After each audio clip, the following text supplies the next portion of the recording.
મારું જામનગર જિલ્લો, કાલાવડ તાલુકો અને કૃષ્ણનગર ગામ નાગાજારનું. એટલે એમાં અમારા ગામના સીમાડે ધાર ઉપર વૃક્ષો વાવેલા છે. એમાં ગઈ સાલ પોર 700 વાવેલા, 800 વાવ્યા છે.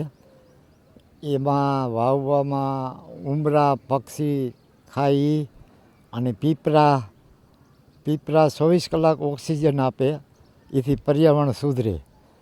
અને વડલા, ઉંબરા, પીપરા, લીમડા અને અનેક ઘણી પ્રકારના બધા થોડા થોડા વાવ્યા છે. સેવા કરી છીએ અમે આ પર્યાવરણની માટે. અટાણે હું નિવૃત્ત છું, એટલે એવું વિચાર્યું કે આ ઝાડવા વાવી તો પર્યાવરણ સુધરે, એ માટે વાવ્યા છે. અને હવે આ ઝાડ છે ને એ બધાયને વવાય, થોડા થોડા પોચાણ થાય એટલા વવાય, એ કરાય.